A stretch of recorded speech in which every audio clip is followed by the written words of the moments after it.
Chers auditeurs, bienvenue dans le podcast. Comme vous le pouvez le voir, on est en mode duo aujourd'hui parce que, ben là, c'est Mode ça, surf and turf. Surf and surf and turf. turf. Parce que c'est ça, il est arrivé, bon, ça bouge pas mal hein, sur la scène politique et la CAQ a finalement décidé de se départir de sa candidate vedette dans Côte-du-Sud, c'est ça? Mhm. Et ça a laissé une circonscription libre. Et puis, Yann, après avoir flirté avec Québec solidaire, le Parti québécois, maintenant s'est laissé séduire par la CAQ. Donc, il ne peut pas être là parce qu'il prépare son investiture en tant que candidat dans Côte-du-Sud. En fait, je pense que Yann se prépare aussi à faire des flip-flops. Fait que là, il est en train de scrubber son Facebook, puis il est en train de déliter toutes les vidéos qu'on a fait pour être sûr que ça sorte jamais. Parce que... Ou sinon, il fait comme Bernard Drinville, puis il oublie qu'il y avait des stashes de choses qu'il avait dit dans le passé. Ah, moi, sérieusement, avant qu'on rentre, parce qu'aujourd'hui, on va être en formule Q&A pour les gens qui se Yep. demandent. Ça veut dire, on fait ça, puisque je le dis parce qu'il y a quand même beaucoup de nouveaux qui se sont joints sur Patreon, entre autres. Là. Dans le fond, après un certain nombre de podcasts, on décide de ne pas prendre de sujet, puis on lance ça sur Patreon, puis sur Facebook, les gens qui ont des questions. Fait que vous pouvez poser vos questions, puis là, ben, aujourd'hui, on va en prendre quelques-unes, puis on va essayer tant bien que mal d'y répondre. Fait que j'espère que ce n'était pas une question du genre, ouais, j'ai tant d'argent dans un REER, qu'est-ce que je devrais faire parce que c'est pas moi qui vais y répondre vu qu'Yann n'est pas là. Fait que sinon, vous la reposerez lors du prochain Q&A. Ça, c'est si à ce moment-là, il ne se présente pas pour le Parti libéral. Mais Effectivement. Écoute, parce que là, on les flip-flop. passe toutes. Éventuellement, on va arriver à Climat Québec aussi. Là. Ah, mais non, mais Climat Québec, c'est moi, ça. OK, c'est vrai. Ah oui, Oui. c'est vrai. Mais qu'est-ce que j'allais dire avant ça? Oui, c'est ça. Fait qu'on on est en formule Q&A aujourd'hui, puis on va prendre quelques questions là-dessus. Mais non, ce que j'allais dire, ça doit être plate pareil de te dire que si tu te présentes en politique un jour, il faudrait idéalement qu'avant, tu n'aies eu aucune vie, aucune opinion, parce que tout ça va un jour se retourner contre toi. Puis moi, honnêtement, ça m'amuse un peu, là, le genre de trolling du Parti québécois avec Bernard Drinville, que c'est comme genre Pascal Bérubé qui est comme Bernard, ça te tente-tu de faire un débat sur la souveraineté du Québec? Là, t'es comme, il y a no shit qui va dire non, tu sais. Mm. Mais le pire, c'est que si j'étais les gens du Parti québécois, puisque la seule chose qu'ils peuvent ils n'iront pas chercher des votes au Parti conservateur ni au Parti libéral. Ils peuvent peut-être aller chercher quelques votes à Québec solidaire, mais j'en doute. Je pense qu'ils doivent taper sur la CAQ. Et dans ce cas-là, si j'étais eux, je préparerais des vidéos de Bernard Drinville qui dit une chose, 2014, qui dit une autre chose, Pas très 2022. dur à trouver, soit dit en passant. Puis là, t'es là, Bernard Drinville. Là, il y avait une ligne aux États-Unis, je me suis toujours rappelé d'une annonce électorale. This man has more waffles than a house of pancakes. Mais c'est surtout qu'en plus, tu sais, mettons, t'en as une des candidates qui a déjà été pour le PQ, mais elle était genre là dans le temps de Pauline Marois ou je sais pas trop. Elle n'a pas été là très longtemps. Fait que, tu sais, c'est tel que tel, mais Bernard Drinville a quand même voulu être chef du PQ. Tu sais, c'est quand même, dans le sens que c'est quand même pas rien. C'est quand même assez surprenant. Il faut être un petit peu naïf pour penser que quelqu'un qui a voulu être chef d'un parti, avec, entre autres, là, il disait qu'il voulait créer une genre d'escouade là, de la souveraineté où il allait répondre à toutes les questions, produire des petits livrets, puis tout. Et là, tout d'un coup, ah non, moi, j'ai toujours été nationaliste, là, vous me ferez pas dire le contraire. Puis là, ça tourne autour du pot, comme si c'était une maladie, tu sais, je veux dire. Moi, j'ai Le tellement... plus, c'est que ça n'aurait pas été difficile de juste déclarer que non, écoutez, j'ai mis mes convictions souverainistes en veilleuse. Je pense pas que c'est réalisable. Je pense qu'il faut qu'on travaille à l'intérieur du cadre fédéral canadien pour améliorer la Ben condition du oui. Québec. Je pense pas qu'on devrait la mettre en veilleuse éternellement, mais tu pourrais dire quelque chose dans ces lignes-là. J'imagine que ça serait plus ou moins respectable, mais en même temps, moi, ça me surprend pas. Je veux dire, on oublie Belinda Stronach au Parti conservateur qui était candidate en 2004 pour la chefferie après la fusion des progressistes puis de l'Alliance. Mhm. Ensuite, elle a fait défection chez les libéraux. Elle a été Ah ministre oui. brièvement.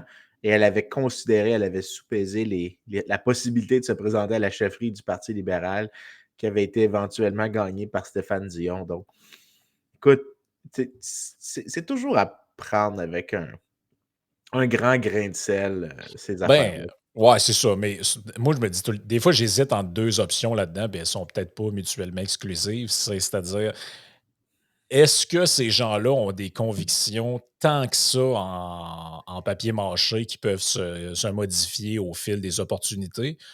Ou est-ce que les différences qu'on observe idéologiques entre les différents partis politiques sont beaucoup moins prononcées que ce qu'on voudrait le croire, puis qu'en réalité, tu sais, parce que des fois, je regarde ça, puis je me dis, OK, mettons, Dominique Anglade a quand même été présidente de la CAQ avant de se joindre au PLQ de Philippe Couillard, puis là, elle essaie de transformer le PLQ en un genre de PQ, pas de référendum, ou je sais pas trop, avec des positions genre. Des positions vraiment à gauche, là, genre nationaliser des affaires, puis là, tu te dis, bon, OK, est-ce que c'est parce que les lignes sont beaucoup moins claires ou beaucoup moins foncées que peut-être on le dirait, ou c'est vraiment parce que, bon, ils se mettent le doigt dans les airs, voient de quel bord le vent tourne, puis ils décident d'y aller? Parce que, tu sais, si, mettons, si la coalition Avenir Québec avait été vraiment le parti que certains disaient, là, bon, parti plus de centre-droit, toi, tu peux pas être la présidente de ce parti-là, après ça, faire défection, puis t'en aller dans le genre full social-démocrate. Là. Tu sais, je comprends pas comment c'est possible. Fait que la seule possibilité, c'est ça. C'est que soit ces étiquettes-là ou ces idées-là sont beaucoup moins présentes qu'on le dit, Ou ou bien, tu as une soif de pouvoir, absolument. ouais, puis tu sais, tout ça peut aller ensemble aussi. Là. Moi, je vais y Tu aller sais, avec la soif de pouvoir. Je m'excuse, j'ai pas besoin d'une explication plus sophistiquée que ça. C'est tout à fait explicable, là. ouais, mais en même temps, la soif de pouvoir, c'est dur d'expliquer comment tu peux faire un virage aussi peu stratégique électoralement. Là. Ça veut pas dire la soif de pouvoir vient pas nécessairement avec une intelligence aguerrie. Oh, non, je sais bien, mais mettons, je me dis tout le temps, le Parti libéral, ça a quand même été une machine qui était au pouvoir pendant plusieurs décennies. Là. Il doit bien avoir quelqu'un là-dedans qui a dit écoute, je suis pas sûr que c'est rentable de s'allier, d'aller jouer dans la même clientèle que Québec solidaire. Oh non, mais ça va être ça pareil. Ah ben OK. Mais comme tu dis, c'est peut-être pas l'idée du siècle. Allez, on commence avec une question qui a été laissée, celle-là, sur le groupe privé sur Facebook. Je ne sais pas si tu vas avoir la réponse, honnêtement. C'est vrai que je ne m'étais jamais arrêté à ça. Mais c'est Vic qui demande est-ce que c'est un mythe que les procès judiciaires, par exemple, en divorce, sont majoritairement défavorables aux hommes? Tu sais, on entend ça souvent dans, tu sais, mettons, si tu as des enfants, puis toi, ils vont systématiquement donner la garde à la mère ou, tu sais, va-t'en pas en cours, c'est sûr que tu vas perdre contre la. C'est vrai que j'ai souvent entendu Ouais, ça, puis je ne sais pas si c'est un mythe ou je le, pas, s- ça. Il y a je pas le de. sais pas. Je le sais pas, mais je prends toujours les faits qui sont trop souvent répétés dans la sphère publique avec un grain de sel parce que généralement, pour qu'une idée, ça rentre sur la sphère publique et qu'elle soit partagée par toutes, c'est qu'elle doit être absolument simple, mais vraiment d'une simplicité extrême pour que tout le monde comprenne, d'une part. D'autre Mhm, part, elle doit faire abstraction de plusieurs nuances. Parce que si ça vient sur la place publique et tout le monde l'accepte, il n'y a personne qui en discute, c'est probablement vrai. Si ça vient sur la sphère publique, mais que c'est controversé, là, c'est probablement parce qu'il manque quelque chose. C'était rendu que c'était juste un chiffre facile à comprendre qui n'était pas nécessairement, ouais, ouais. qui manque une nuance. Donc, par exemple, je ne serais pas surpris que si on regardait en détail, peut-être que c'est perdu, mais c'est, disons, 5% des cas de divorce se terminent dans des disputes en cours. Puis dans le reste des cas, il y a une entente à l'amiable qui s'est produite. Donc, ce n'est pas aussi disproportionnellement désavantageux pour l'homme. Donc, on ne sait pas la proportion qui vient. Là, je fais de l'hypothèse, mais on ne sait pas la proportion qui est réglée à l'amiable avant. Ça présuppose, parce que si ça s'en va, tu sais, qu'il y a une décision dans un process, parce que ça devait être contentieux pour commencer. Ça devait être probablement un divorce assez acrimonieux. Donc, dans ce cas-là, tu peux avoir euh, une situation où le juge peut-être va préférer d'y aller avec la femme, mais qu'au final, quand tu regardes, disons, l'ensemble des divorces, ces cas-là qui finissent en procès, c'est 7% du total, le reste, c'est des ententes à l'amiable, 50-50. Dans Mmh. ce cas-là, OK, d'accord, le fait pourrait être vrai, mais il pourrait être relativement insignifiant. Surtout que je présume qu'il doit avoir des effets de sélection. Les hommes qui sont prêts à se battre contre leur ancienne conjointe au point d'aller en cours, probablement n'ont pas des comportements généralement super balancés Ouais, c'est ça. au final. Donc, tu sais, peut-être que on ne le sait pas c'est quoi le détail. Donc, moi, je prendrais ça avec un gros grain de sel. Ouais. Cette règle-là, là, quand un fait, puis ça devrait être c'est une règle là, que j'ai en général. Quand c'est quelque chose que même un Patrick Lagacé peut comprendre, puis qu'il va répéter, c'est peut-être pas faux en soi, mais ça va manquer un paquet de pièces de nuances qui te permettent de mettre ça dans son contexte, avec sa compréhension, puis de développer une, une vue plus globale de si c'est un problème ou non. Ouais. Donc, moi, je ne me prononce pas sur si c'est vrai ou non, mais je te Ben, dirais que je suis sceptique de la pertinence de ce il y a beaucoup de chiffre-là. phrases un peu, ben, beaucoup de clichés comme ça, des fois, qu'on entend au fil du temps. Puis moi, je suis tout le temps extrêmement sceptique de ces affaires-là, là. Sérieusement, puis je l'ai déjà dit dans un autre podcast, je ne compte plus le nombre de personnes qui m'ont dit qu'ils connaissaient quelqu'un ou que c'était arrivé dans leur famille, que leur grand-père ou leur arrière-grand-père s'est fait excommunier pour avoir refusé. Puis là, j'étais comme que la femme à l'époque ait d'autres enfants parce qu'elle avait failli mourir à l'accouchement du 13e.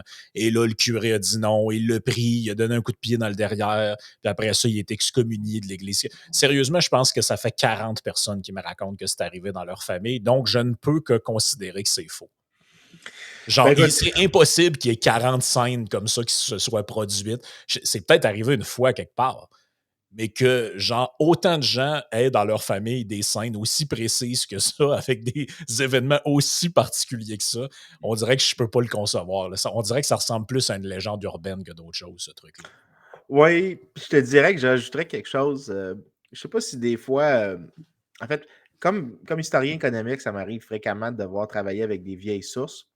Euh, Puis des fois, c'est des sources biographiques, dans le sens, par exemple, le recensement ou les registres de paroisse pour qu'on établisse, par exemple, donc disons que je veux mesurer la mobilité intergénérationnelle. Ton père était menuisier, c'est quoi ton métier? Pour savoir si tu as progressé socio-économiquement relativement à ton père, disons. OK? Donc, tu vas essayer de mesurer ces choses-là. Mais tu peux te servir des registres de paroisse, par exemple, pour les mariages, Mhm. pour les décès. Tu peux essayer de voir d'informations pour essayer de créer un portrait d'une personne. Mais souvent, ce qu'on réalise, c'est que les gens, entre ce que les registres de paroisse, les recensements disent, et ce que les gens se rappellent, ou ce qui a passé à travers l'histoire, comme les mythes et légendes d'une famille, il y a un divorce complet entre les deux. Donc, souvent, on va dire ah, lui, il est venu d'Irlande à telle époque parce que il fuyait la famine. Après ça, tu réalises, par exemple, quelqu'un que tu cherches dans les dossiers où est-ce que tu peux faire, par exemple, les registres de passagers. Fait que, tu sais, si tu vas sur Family Search, par exemple, Family Search, d'ailleurs, les gens ne savent pas ça, mais ils partagent les données historiques qu'ils ont collectées.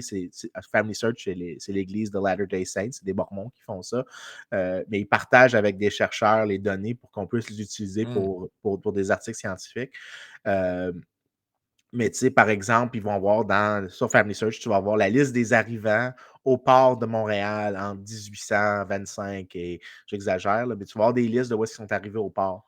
Puis là, ça, tu peux retrouver de quel port en Irlande, disons, ils sont partis. Puis là, tu peux matcher avec des recensements de d'autres endroits, ce qui est vraiment incroyable qu'on puisse faire ça. Puis là, tu réalises que finalement, la personne qui est venue d'Irlande à cause de la famine, c'est pas parce qu'il fuyait la famine, c'est parce qu'il avait assassiné quelqu'un ou il avait lancé une roche ou il s'enfuyait parce qu'il n'avait pas payé ses dettes.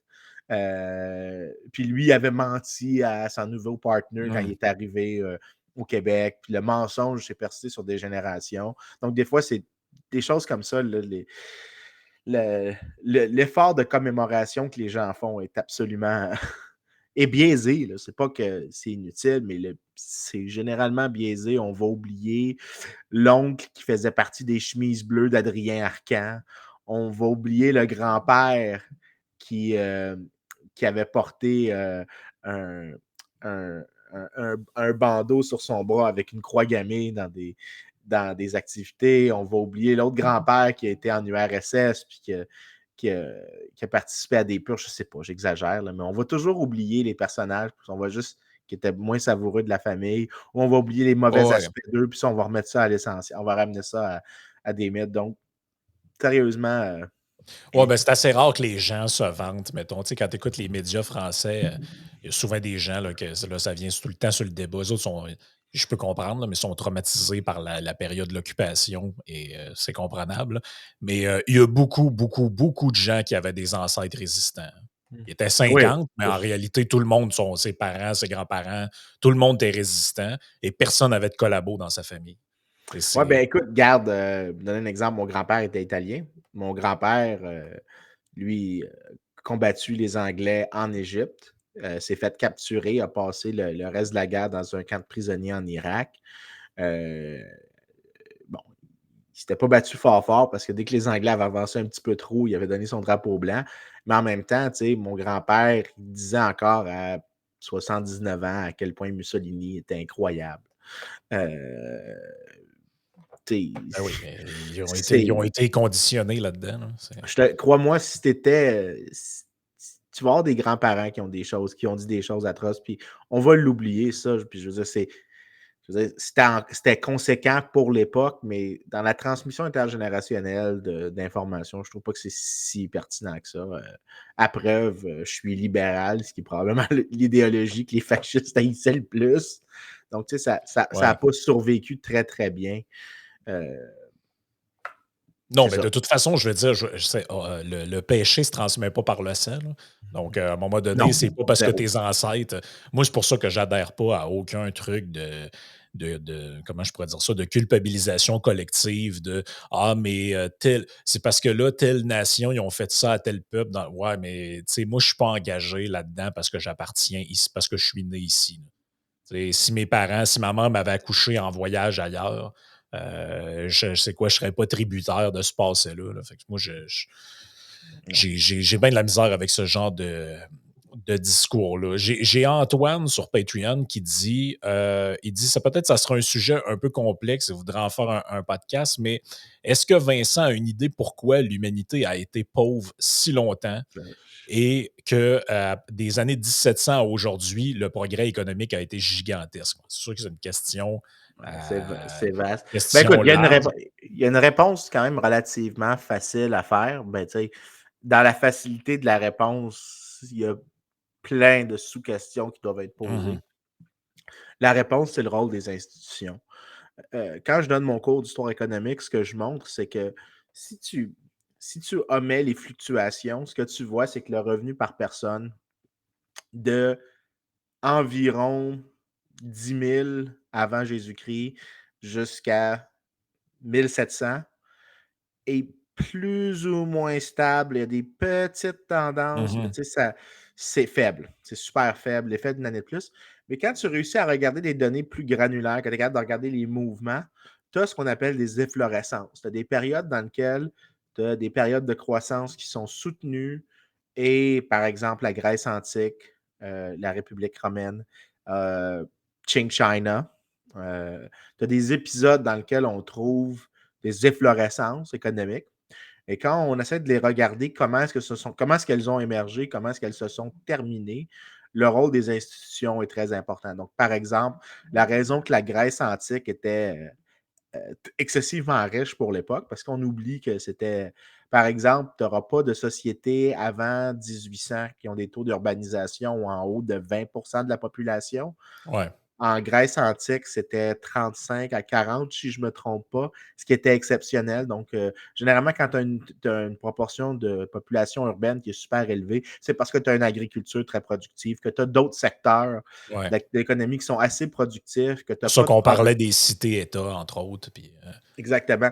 Mais la raison que la Grèce était un endroit riche, malgré le fractionnement politique, c'est pas malgré, c'est à cause du fractionnement politique.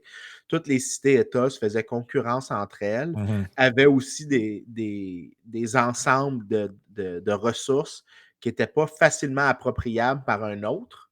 Donc, tu sais, faire la conquête était coûteuse, mais faire l'échange avait une certaine valeur, mais en même temps, il y avait comme tout un système de check and balance, en fait, qui se faisait entre les cités-États. Et ce que ça fait, c'est que ça donnait naissance à une efflorescence. Et la fin, par exemple, de la prospérité grecque, c'est quand les Romains conquièrent, en fait, quand Philippe le Grand conquiert avec le Macédoine, conquiert l'entièreté de la Grèce antique et l'unifie sous son égide.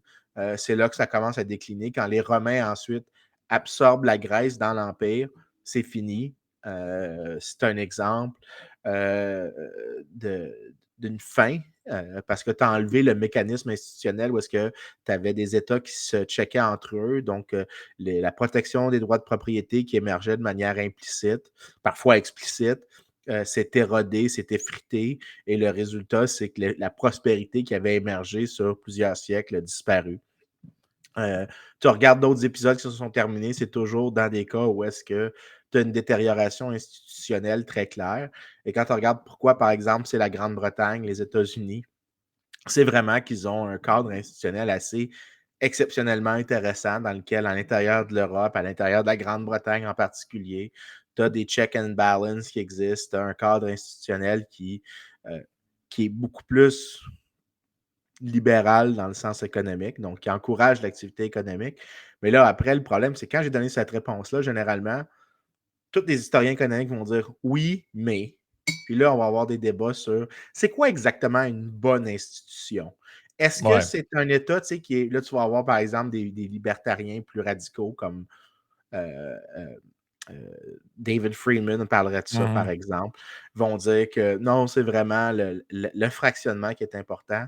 Après ça, tu as t'as des gens plus, disons, sociodémocrates qui parlent de state capacity, un État qui était capable de participer à l'activité économique. Tu as des gens un peu entre les deux. Moi, j'en suis un, ce qu'on appelle une sorte de state capacity as predation, où est-ce qu'on dit, ben, ce qui se passe, c'est que l'État qui émerge dans, par exemple, la fin de la période médiévale, ben, les États qui apparaissent, c'est des États qui se font compétition entre eux, dans lesquels les dirigeants ont, font profit de comment ils gèrent la polité dans laquelle ils sont en charge. Mhm. Et ils ont aussi un avantage à faire une certaine dévolution de pouvoir. Donc là, tu as une sorte de mécanisme d'expérimentation institutionnelle qui se produit. Euh, et cette expérimentation institutionnelle fait que des fois, tu as des États qui participent à l'activité économique en produisant des choses qui vraiment accélèrent la croissance économique.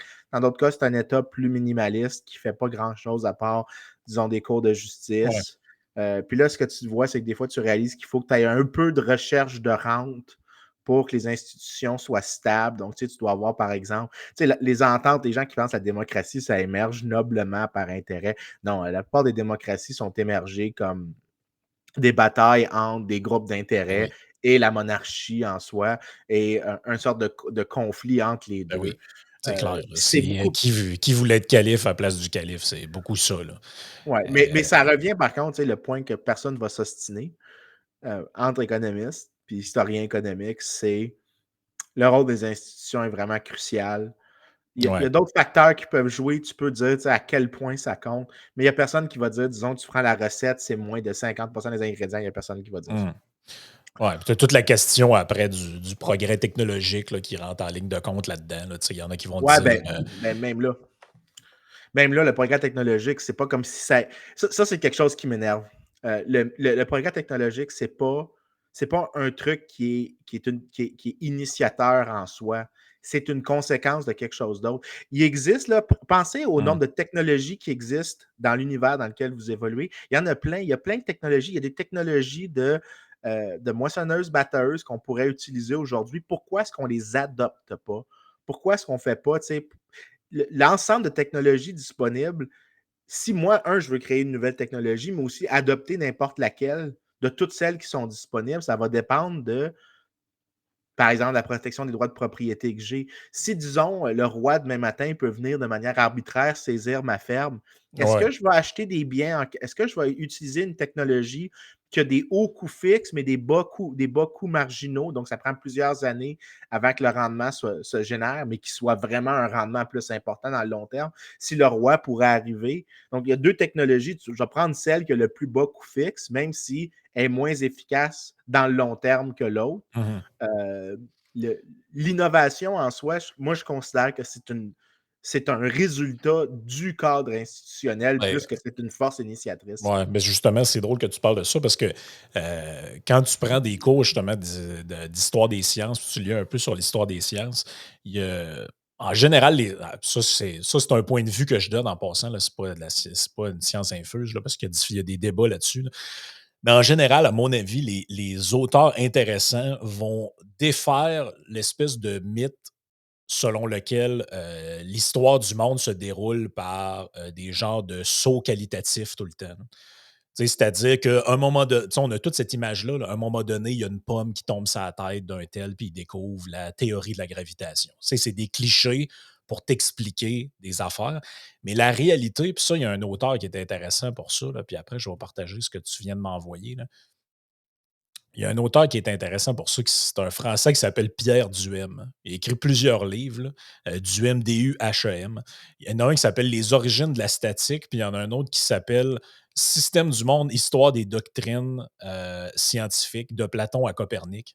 Puis il explique là-dedans, entre autres, que, par exemple, beaucoup de connaissances scientifiques qu'on attribue ou de connaissances techniques qu'on attribue comme ayant été découvertes à la Renaissance, puis à l'époque de la Révolution industrielle. En réalité, c'était des savoirs qui existaient souvent, même depuis le Moyen Âge, depuis tôt dans le Moyen Âge. Mais comme tu dis, les conditions ou le système dans lequel on évoluait ne permettait pas d'utiliser ça à leur plein fonctionnement. Donc, c'était plus ou moins fonctionnel. Puis lui, il s'oppose vraiment à l'idée d'arriver et de faire une lecture de l'histoire et de dire, bon, ben, 1769, Watt invente la machine à vapeur, donc là, tout change. Ouais, Lui, ça, il c'est dit, le hype. Ça, c'est la version école secondaire. ben oui, mais il y a beaucoup, beaucoup, beaucoup d'auteurs, même dans l'histoire des sciences, ceux qui sont hyper ils sont hyper connaissants de tout ça, mais qui voient encore l'histoire du monde selon ces genres de schèmes de pensée-là. Un moment donné, on change de paradigme et là, il se passe telle affaire. C'est comme s'il y a des switches un peu magiques dans l'histoire que, là, maintenant, à partir de Ouais. telle date, l'humanité passe de chasseur-cueilleur à l'agriculture. Puis là, Ouais, ils ben, sont tout le temps. Ouais, regarde, regarde, je vais donner l'exemple de chasseur-cueilleur est vraiment cool là, pour les auditeurs. Quand je donne le cours, parce que mon cours, c'est Global Economic History, quand je le donne au bac, au doctorat, je ne l'ai pas encore donné, mais il est plus complexe puis il devient plus technique. Mais au bac, c'est comme voici, tu sais, comment tu peux utiliser l'analyse économique pour des questions historiques, mais on va le faire dans une narration de l'histoire un peu. Ben, la révolution néolithique, quand on passe du nomade au chasseur-cueilleur, du chasseur-cueilleur à l'agriculteur, excuse-moi, Mhm. c'est pas ça s'est produit sur à peu près 6000 ans. Tu avais des gens qui évoluaient. En fait, tu regardes Ouais, puis historiquement, c'est tu des avais des gens. systèmes mixtes.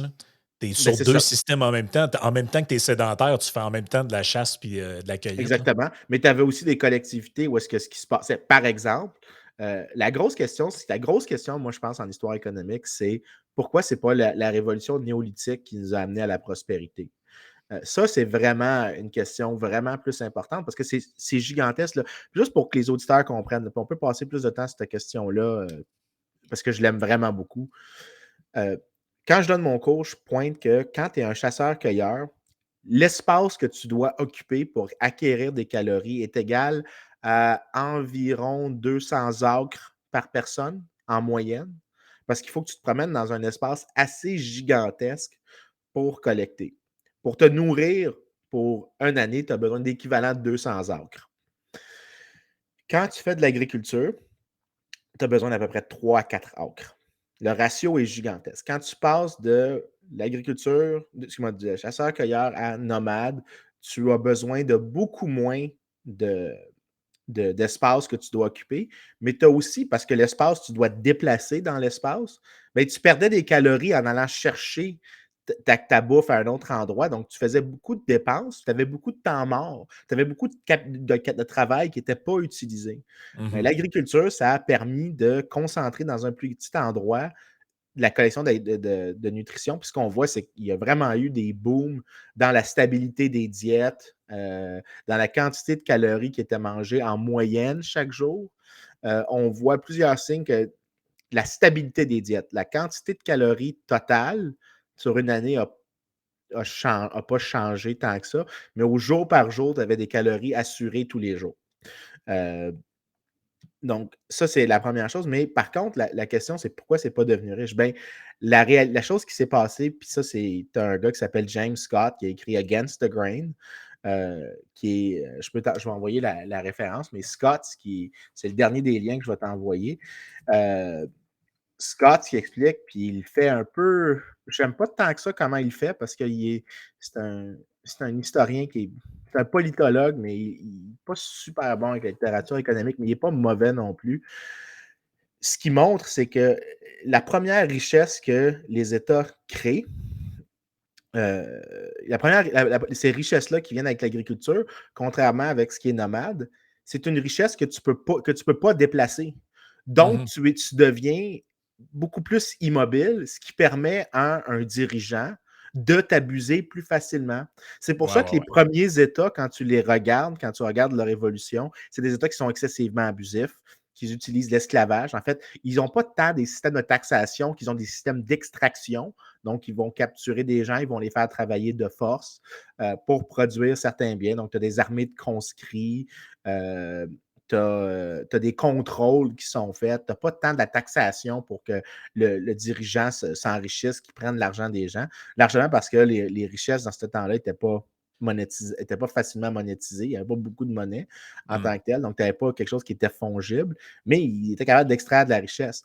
Les endroits, après ça, ce qui s'était passé, c'est que ça a créé un autre effet.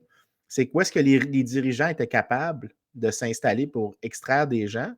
Il y avait des gens qui réalisaient qu'ils pouvaient devenir eux-mêmes des nomades qui allaient attaquer les Ouais. agriculteurs locaux. Donc là, l'État avait sa fonction de protéger Ben, c'est les un peu ce que agriculteurs. raconte Rothbard dans Anatomy of the State, là.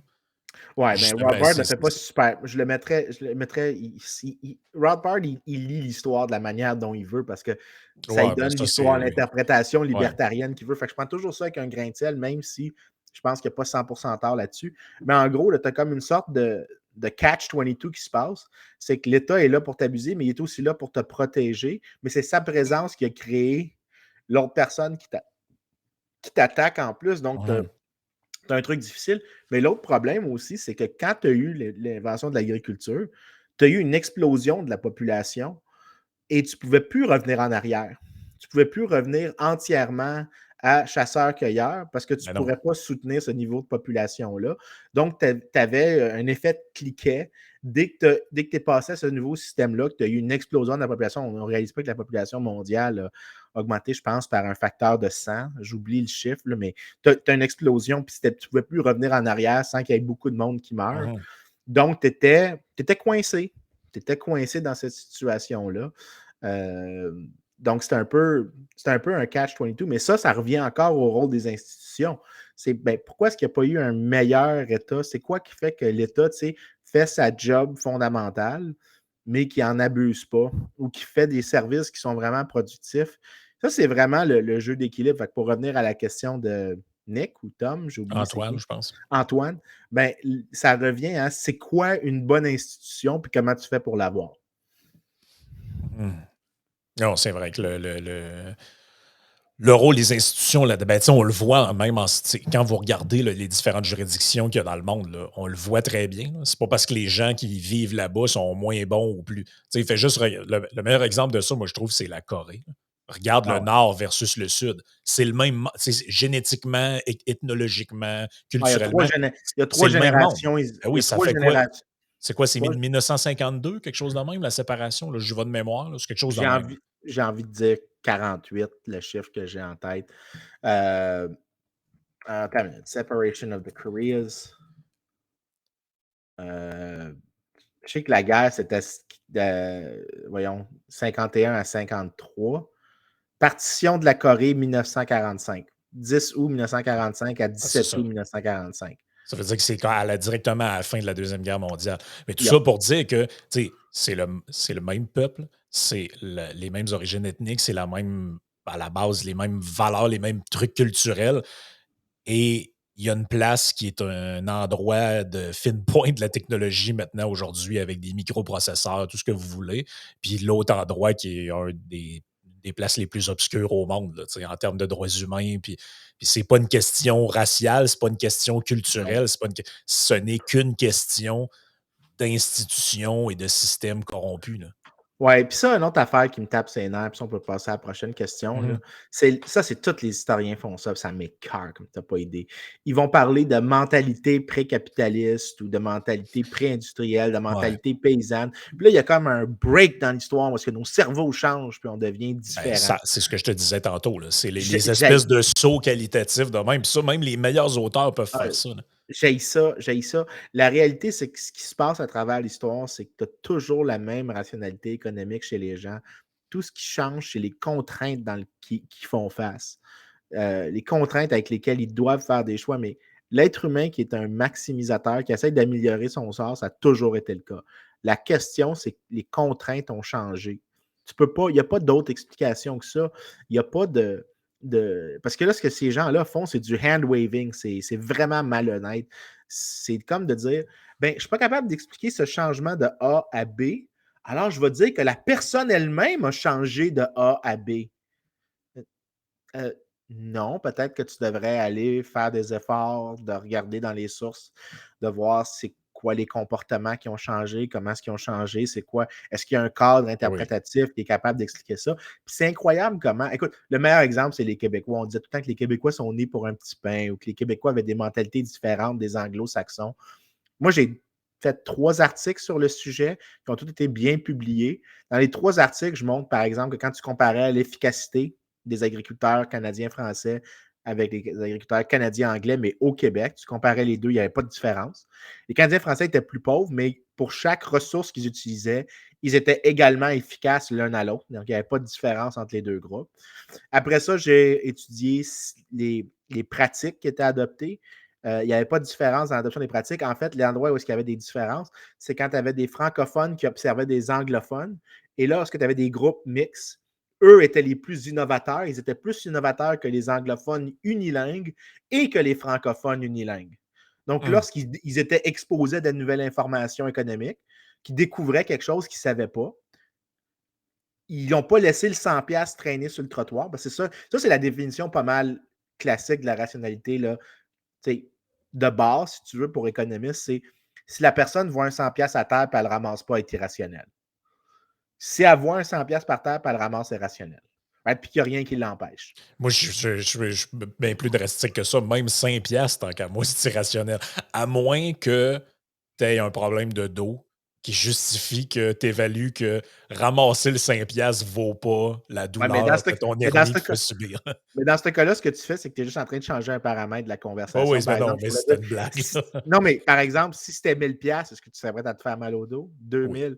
La question, c'est est-ce que tu peux tester un contrefactuel où est-ce que la personne va, va agir d'une manière différente si tu changes le payoff? exact.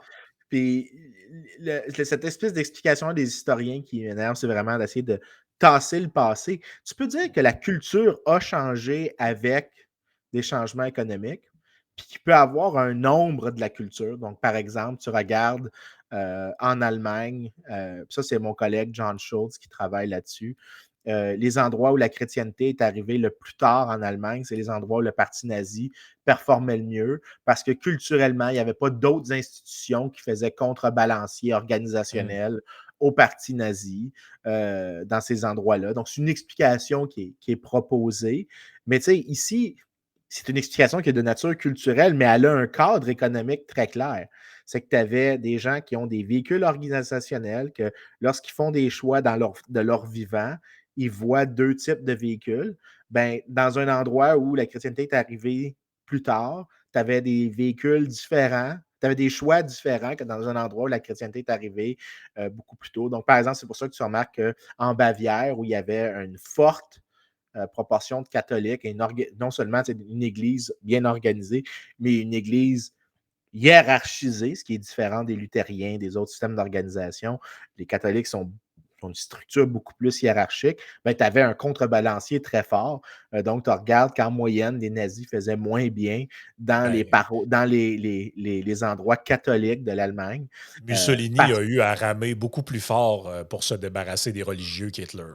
Tu as juste besoin à voir. Il est obligé de leur donner des terrains puis de les acheter en lui donnant de la souveraineté sur des territoires. Tout ça. Ben, ben, l'accord du Latran. en Ah oui, reconnaissant le Vatican. ben Ben, oui, ça, là, c'est un bon exemple. La rationalité est toujours présente. Tout ce qui change, c'est les paramètres de choix c'est ça. ou le nombre, l'espace de choix que les gens ont. Les gens qui veulent dire oh, ils ont changé de mentalité. Avant, c'était la mentalité Oui. pré-capitaliste, là, Ils c'est la sont passés mentalité du capitaliste. tribalisme au telle affaire. Là, t'es là, ouais, ouais, ouais, ouais. Ouais, ça, là, c'est sérieux.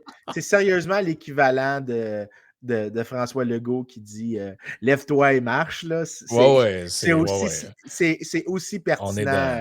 C'est on aussi est, pertinent. on est dans le même gimmick un peu. Je prends une autre question de Ouais, Charles. Ben, tu sais, dans les derniers podcasts, maintenant, on parlait de Statrix. Là. Puis ouais. je pense que la question fait un peu référence à ça. Il dit quelle serait une vision, là, il dit, lui, de droite économique, mais on ne comprend pas ce qu'il veut dire, là, pour le financement d'organismes communautaires. Je pense que ce qu'il veut dire, c'est, mettons que tu es dans un monde mettons, économiquement très libéral, puis que tu as des organismes qui viennent en aide aux gens défavorisés, puis tout ça, puis qui sont financés par le gouvernement. Comment ils se financent si tu enlèves les subventions à ce genre d'entreprise-là? Ben moi, mon réflexe naturel serait de dire ben ça existait avant. Tu sais, les soupes populaires, les armées du salut, puis toutes ces affaires-là, ça n'a pas été inventé par le gouvernement. Là. Je comprends que c'était des Ah, organismes religieux, puis là, si aujourd'hui tu pars from scratch, je suis pas sûr que tu as les ressources qui vont du jour au lendemain prendre la place que tu laisses vacante. Mais ouais, ben, OK. Cassons la question en deux. Premièrement, est-ce que, est-ce que le niveau de charité privée serait, là, on va y aller dans le long terme, là, on va oublier mhm, l'ajustement de court terme. Dans le long terme, est-ce qu'il serait le même que celui de l'État?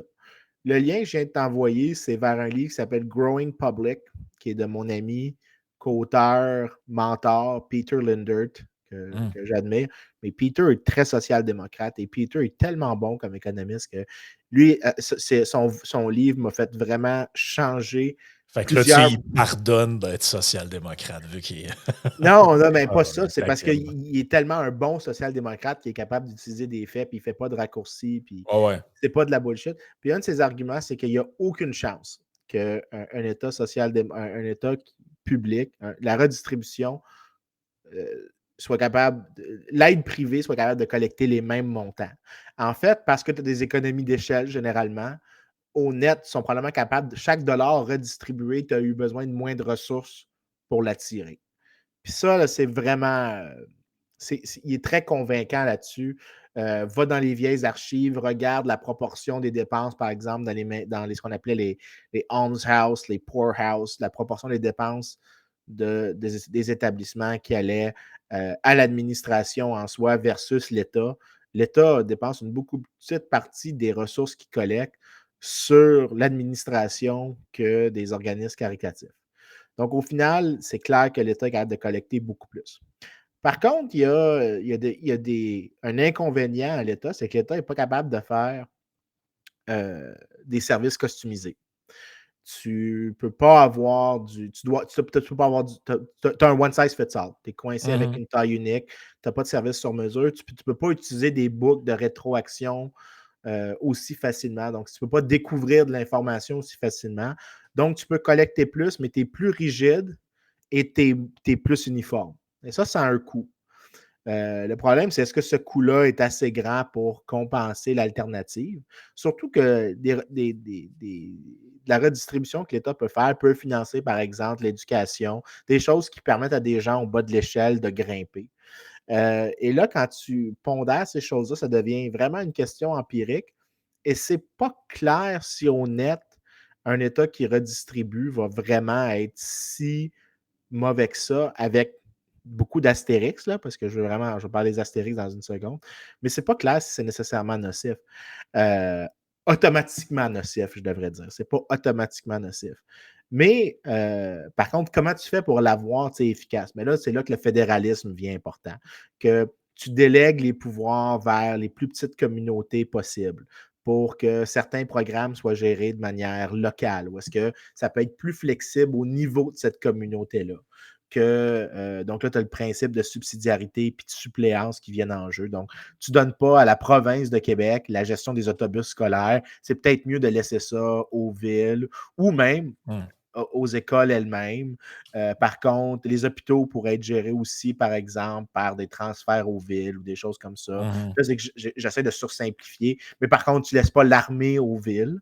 Non, non. Tu établis un peu une sorte de spectre. Puis là, ça devient plus important dans ce cadre-là. Après ça, il y a aussi la forme de comment l'État aide. Les transferts directs sont beaucoup moins nocifs que les transferts en nature.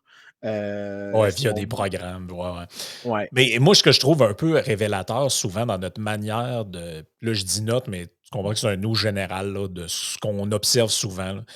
Pourquoi je parlais de Statrix, c'était ça, c'est que souvent, on a tendance à penser qu'un État plus minimal, un État qui va se désengager de certaines sphères, on va tout le temps avoir tendance à aller voir d'abord du côté négatif de la chose. C'est-à-dire que là, on va dire ouais. ouais, mais là, si ça arrive, ça veut dire que les organismes communautaires, puis là, je ne dis pas que c'est ce que l'auditeur sous-entend, là, mais on va avoir tendance à dire ouais, mais là, ces organismes-là qui viennent en aide à des gens défavorisés, ils n'auront plus de fonds, comment ils vont faire?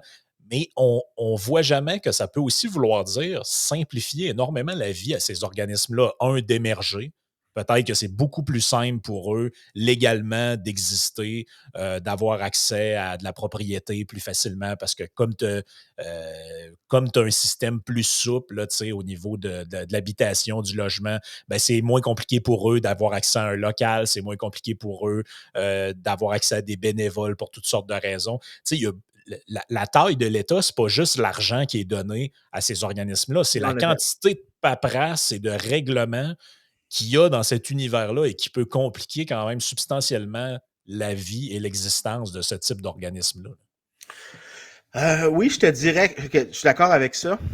Puis j'ajouterais peut-être quelque chose aussi que ça peut affecter l'efficacité des solutions privées. Mais il y a aussi quelque chose que les gens oublient vraiment de considérer. Il y a toujours cette espèce de tendance-là, puis ça ne contredit pas ce que tu dis, mais ça ajoute. Il y a cette présomption que ce que l'État fait, c'est ce que les gens veulent. Mm. Mais ce n'est pas nécessairement le cas. Quand tu regardes, par exemple, la composition de ce sur quoi l'État dépense, disons dans ce que tu pourrais appeler des, tous les organismes à but non lucratif, hormis les hôpitaux, par exemple, là, qui reçoivent, puis les garderies, disons. Donc là, tu pourrais inclure les musées, les sports, mais aussi l'aide aux indigents. Euh, Quand tu regardes ça sur quoi l'État dépense, ça ne veut pas dire que si tu laissais les gens ces sommes-là, eux-mêmes, de dépenser ces sommes-là, est-ce qu'ils dépenseraient sur ce sur quoi l'État dépense? Mais la réalité, c'est que tu regardes, par exemple, les politiciens sont beaucoup plus faciles à. Par exemple, les gens. C'était une. Je ne sais pas si c'est pertinent pour le Québec, mais pour la Grande-Bretagne, ça l'est. Les organisations artistiques en Grande-Bretagne, notamment le Royal Opera House, est Mhm. très, très, très actif dans lobbyer le gouvernement pour des transferts, pour des aides pour le Royal Opera House, pour que, mais notamment, on leur donne des billets pour venir aux événements, pour les Black Tie Events. Ben oui. Puis ils sont capables beaucoup plus de rediriger l'enveloppe budgétaire du gouvernement vers eux que vers des gens à revenus modiques ou des gens sans abri qui ont besoin d'aide. Donc peut-être que si, disons, tu arrêtais l'État dans les subventions au Québec, peut-être que l'Opéra de Montréal, disons, aurait moins de revenus au total, mais Moisson Montréal collecterait plus. Est-ce que c'est nécessairement mauvais? Je n'ai pas tendance à croire que c'est meilleur ou moins bien. C'est peut-être plus juste un reflet de ce qui est vraiment la préoccupation fondamentale des gens, qu'ils préfèrent aider des démunis au musée en soi ou à l'opéra Mhm. Est-ce que ça veut dire que ça irait dans cette direction-là? Je ne le sais pas. Mais il faut au moins se poser la question, est-ce que, ça sur quoi l'État dépense, c'est vraiment aussi bien que si tu laissais les gens le faire eux-mêmes? Puis cette question-là est rarement posée. Puis je pense qu'elle est pertinente à poser. Je pense que si, mettons, les gens ne voulaient pas dépenser sur aider les indigents avec l'État, si, mettons, tu es obligé d'avoir l'État qui fait ça, ben, je serais un peu fâché de d'arrêter les aides, mais je suis convaincu que tu aurais des mécanismes, si l'État s'enlevait, mais qui laissait aux gens aussi le revenu au complet, les gens probablement aideraient davantage et probablement mieux que ce que l'État réussit à faire. Ouais, puis tu sais, je sais pas, mais tu peux avoir toutes sortes de dispositifs là, sur quelqu'un qui veut dédier sa vie à ce genre de cause-là. Ben, il peut avoir, tu sais, comment je pourrais dire ça? Il peut avoir. On n'est pas obligé d'y pourrir la vie non plus d'un point de vue fiscal. Tu sais, je veux dire, Non. ça peut. L'État aussi, mané, ça peut être un genre de facilitateur dans l'histoire. Là. Entre autres, si tu sais, il y a une vieille phrase que ma grand-mère disait souvent: si t'aides pas, au moins nuis pas. Je trouve que c'est quand Ouais. même une. Tu sais, il y a des petites phrases, des fois, de sagesse populaire comme ça que nos ancêtres nous disaient. C'est pas toujours faux, là. Tu sais. Ouais, mais il y a aussi un autre danger qui est vraiment important avec la charité de l'État. C'est pas que. Là, il y a des gens qui peuvent être de mauvaise foi, qui vont essayer de mal interpréter ce que je vais dire, puis si ça sort tout croche, essayez d'y aller de bonne foi. Là. Ce sur quoi. Voyons. Quand l'État décide d'aider un groupe de personnes, c'est probablement le groupe de personnes qui a le plus de poids dans la décision de l'État de le faire. Donc, la capacité de l'État de redistribuer peut devenir, à toute fin pratique, quelque chose de négatif pour, disons, la liberté humaine dans le long cours. Si ce que ça fait, c'est que ça fait une course aux subventions ou une course aux Ah aides, ouais. puis là, tu en viens à essayer de plus en plus de taxer une minorité qui est de plus en plus loin pour justement collecter des revenus. Puis ça, c'est James Buchanan en parlait avec les trois fonctions de l'État. Tu as l'État protecteur, tu as l'État producteur, puis tu as l'État redistributeur slash prédateur. Quand tu as l'État producteur, c'est vraiment super parce que là, c'est là que l'État taxe un petit peu, mais là, il finance, par exemple, des gens pour qu'ils aillent à l'université. Ça augmente la productivité inhérente de l'économie au-delà de juste protéger les droits naturels des gens.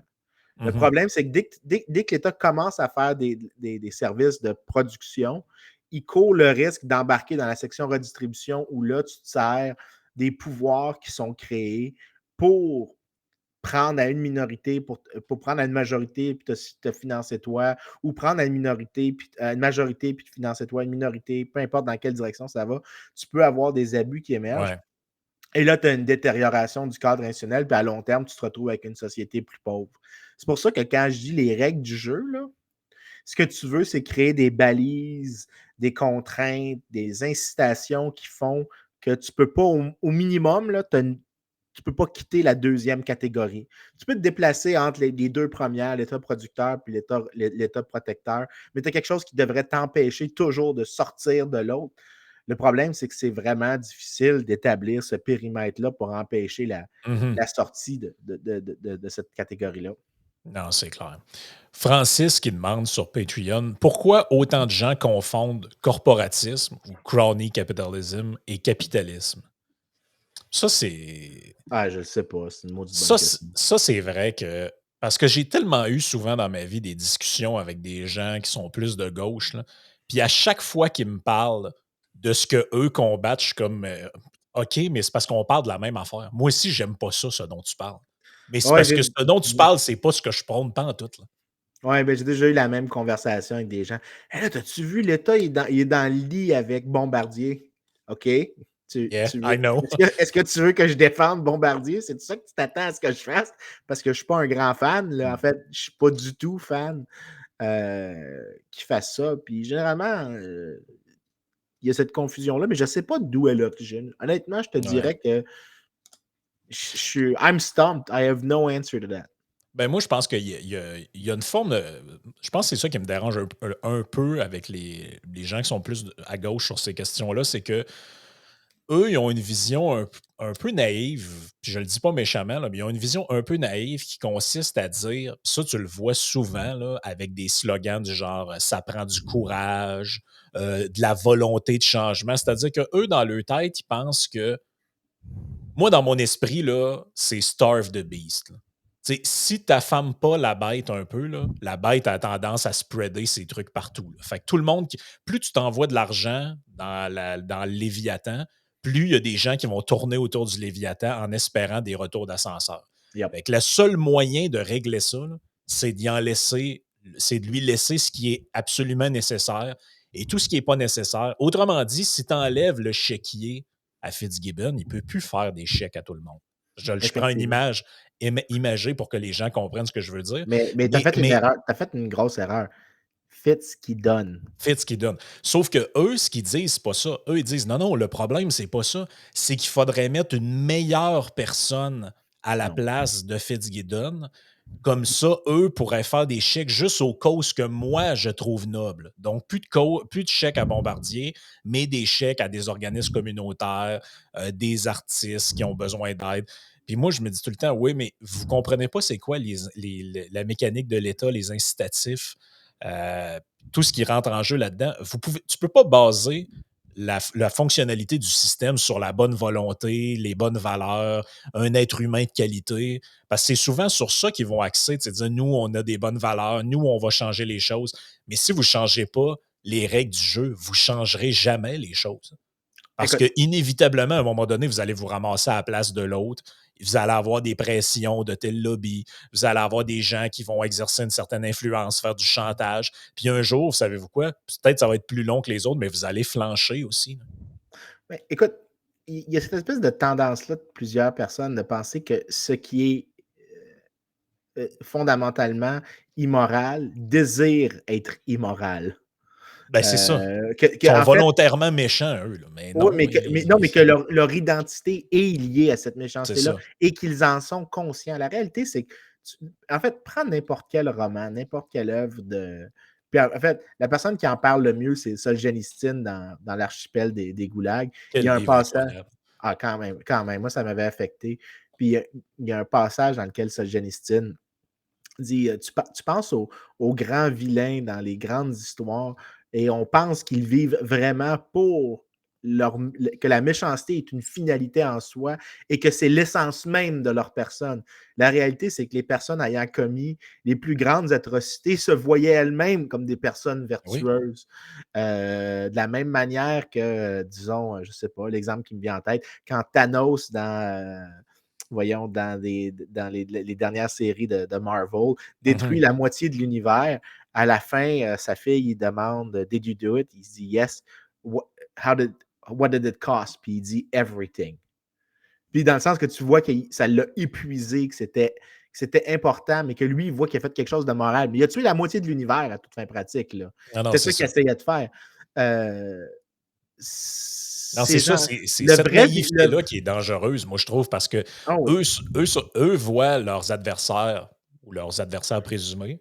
Ils se disent, mais non, mais si c'était moi, jamais j'aurais fait ça, donner une subvention à une compagnie qui est déjà milliardaire ou whatever. Mais si c'était toi, tu n'aurais peut-être pas fait ça, mais tu aurais fait autre chose qui n'est pas plus moral aux yeux non, de quelqu'un d'autre. C'est ça qui est c'est ouais. là qui est le problème là-dedans. Et c'est pour ça que si ta vision de, tu sais, pour revenir un peu à la question, c'est que eux, en réalité, ceux qui confondent, d'après moi, le corporatisme, le crony capitalism avec un système comme nous autres, on pourrait plus prôner, c'est que dans leur tête, les gens qui vont au sommet tu sais, qui sont en charge des décisions puis qui sont élus ou qui vont au gouvernement, dans leur tête, si les choses sont comme ça, c'est juste qu'ils sont mauvais puis qu'ils ont une mauvaise philosophie politique, ils ont des mauvaises orientations. Mais à un moment donné, tu as un genre de reality check là-dedans. Là. Et Ouais. si, tu sais, une des choses qui m'avait marqué là-dessus, c'est Lucien Bouchard qui racontait dans une entrevue à un moment donné que quand il était premier ministre, il y avait chaque jour une pile de lettres. À l'époque, il n'y avait pas de courriel, mais il y avait une pile de lettres là, d'à peu près un pied. Là. Puis là, sa secrétaire, elle mettait ça sur le coin de son bureau. Et là, il ouvre la première lettre. une association d'un tel avec un texte ultra larmoyant, des enfants handicapés, telle autre affaire. Prends la lettre, mets sur le coin du bureau, ouvre la deuxième lettre. Telle autre industrie qui se plaint qu'il y a de la concurrence. Et là, finalement, toutes ces lettres-là sont pourquoi? Sont pour lui demander de l'argent. Et là, toi, tu es la Ou des personne, privilèges. ou des privilèges. Et là, toi, tu es la personne qui doit dire, parce qu'il parlait finalement de l'équilibre budgétaire, puis de tout ce qui s'est passé au lendemain en tout cas, milieu des années 90. Et là, il était comme, pour de vrai, si tu es une personne de cœur, puis tu t'en tiens juste à ça, tu vas donner tout à tout le monde, là. C'est chaque jour, ce qu'on te demande, c'est Ouais, sors le chéquier, donne-moi de l'argent. Puis il dit individuellement, chacune des causes te paraît noble. Mais si tu prends ça d'un point de vue global, puis tu regardes ça après, tu vas dire, hey, Bouchard, ça, c'est le gars qui pitchait de l'argent partout, puis il nous a tellement mis dans la merde, blablabla. Mais individuellement, lui, il aurait été persuadé de faire le bien, là. Regarde, c'est toutes des bonnes causes, des causes nobles. ouais. Comment je fais pour aller dire à une mère qui a des enfants trisomique, mettons que je n'y viendrais pas en aide via un programme, tout. Mais c'est ça ce qu'on parlait de plus il y a d'argent dans la cagnotte, plus il y a de gens qui vont tourner autour pour vouloir en avoir. Puis, savez-vous quoi?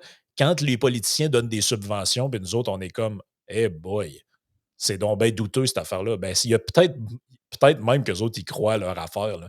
Ouais, mais là, ça nous a été présenté, c'est tellement un beau projet, vous comprenez pas, ça va créer plein d'emplois, puis blabla. Tu sais, moi, je pense pas qu'ils font ça en étant des mauvaises personnes, là. Ils sont persuadés, eux autres, qu'en faisant ça, ils font le bien, là. C'est ça qui est le pire, Oui, là. oui. Ben écoute, je te dirais que je pense qu'en général, les gens qui sont en politique, en moyenne, je pense que c'est des êtres humains qui sont beaucoup moins plaisants que les autres êtres humains. Est-ce que je pense qu'ils sont forcément immoraux ou evil, comme on dirait en anglais, là? Non. Non, je pense pas. Je pense par contre que pour réussir en politique, tu as besoin de traits de personnalité qui ne sont pas ceux que tu as besoin pour réussir dans une relation personnelle ou dans une relation professionnelle. Donc, c'est pas. Je pense pas que c'est quelque chose qui très. Je pense pas que c'est des gens que j'admire beaucoup. Donc, je pense que je tempérerais un peu ce que tu as dit. Là. Je pense pas que c'est nécessairement des bonnes personnes, mais je pense pas Non, que non, c'est je dis des pas que c'est personnes. des bonnes personnes, mais je veux dire, ils sont pas evil comme on pense Non, qu'ils le sont. Mais non, mais c'est pour oui, ça que. Mais oui, ça par revient à. définition, ce sont des gens qui sont un peu narcissiques parce que Ouais. tu sais, évidemment, il y a une dose de narcissisme. Je suis pas mal sûr que, je sais pas s'il y a des études qui ont été faites là-dessus, mais à mon avis, si tu On en a mesures le. parlé il y a 2 Ah semaines, là, ouais, quand que les gens qui sont dans des situations de pouvoir, neurologiquement, en fait, la chimie de leur cerveau les rend si tu es dans des positions de pouvoir pendant longtemps, j'ai oublié c'était quoi exactement le détail, mais ta capacité à empâtir avec d'autres êtres humains qui souffrent, diminue beaucoup. La capacité de comprendre leur mmh. situation est beaucoup plus inférieure. Tu es pas capable de relationner avec d'autres êtres humains parce que tu es habitué à avoir une relation dans ta tête qui est une relation hiérarchique. Parce que, tu sais, si, mettons, là, vous êtes, puis il y a beaucoup de gens comme ça, là, je pense pas d'être à part tant que ça des autres, là, mais si vous êtes une personne comme moi, là, que quand vous rentrez quelque part dans un lieu et tout d'un coup, vous devenez le sujet de l'attention parce que ça fait longtemps que les gens vous ont pas vu ou que c'est votre anniversaire ou whatever, si vous ressentez un malaise quand ça se passe, ben, vous êtes pas un politicien à l'intérieur de vous. Non. Si vous rentrez quelque part et vous devenez le sujet de l'attention et vous ressentez un profond sentiment de valorisation, là, ben, il y a des bonnes chances que peut-être vous êtes doué pour ce type de milieu-là, là. Ouais, ben, une variante à ça, c'est est-ce que vous répondez mieux aux insultes qu'aux compliments? Moi, je réponds beaucoup mieux. Je suis pas capable de prendre des compliments, mais zéro. Mais par contre, si tu m'envoies une insulte, je sais très bien comment répondre. Psychologiquement, je suis capable de Mmh. répondre à une insulte, mais un compliment, c'est vraiment très difficile pour moi de les accepter. Fait que peut-être ce serait une variante de ça. Si tu Mmh. es pas capable de recevoir un compliment, mais tu es capable de répondre à une insulte, tu n'es pas un politicien. Le politicien aime le compliment, aime se faire dire que c'est lui qui a sauvé la société. Sans lui, on serait tous morts de faim pendant les premiers jours de la pandémie. Parce qu'on allait manquer de Ouais. nourriture, on allait manquer de nourriture. Hein. Là, c'est mon manque de générosité. Mais ça revient par contre à ce qu'on dit tout le temps. Là, je ferme la parenthèse de la petite joke que je faisais. Ça revient tout le temps à ce qu'on dit ici. C'est pas important, c'est qui le joueur. Ce qui compte, c'est les règles. C'est les Mhm. règles du jeu, c'est pas les joueurs. Parce que ce que je veux, c'est un système qui fait en sorte que les règles font que même la personne avec les traits de personnalité les plus atroces, la personne la plus corruptible par l'accès au pouvoir, la personne qui est la plus malsaine psychologiquement, la plus narcissique, la plus prête à utiliser le pouvoir qu'elle exerce pour s'enrichir personnellement, pour enrichir. Vraiment, la personne que tu pourrais juger la plus proche du pure evil. Mm. Tu veux un système qui fait en sorte que les incitations l'empêchent de, euh, succomber, ça se dit en français? Ouais. De succomber Ah, c'est tentation, là. à ses tentations naturelles. Ou mieux que ça, c'est que tu dis, c'est que tu essaies d'utiliser un système d'incitation qui fait que ça appelle, là, j'aime mieux l'expression en anglais qu'en français, the better angels of our nature. Ouais, c'est carrément ça, là. Les gens, s'ils veulent nous suivre sur Patreon, vous pouvez le faire. On va continuer à répondre à quelques autres questions dans une partie bonus. Habituellement, j'essaie de garder Saucé. les plus saucés pour cette partie-là. Fait que rejoignez-nous si ça vous intéresse.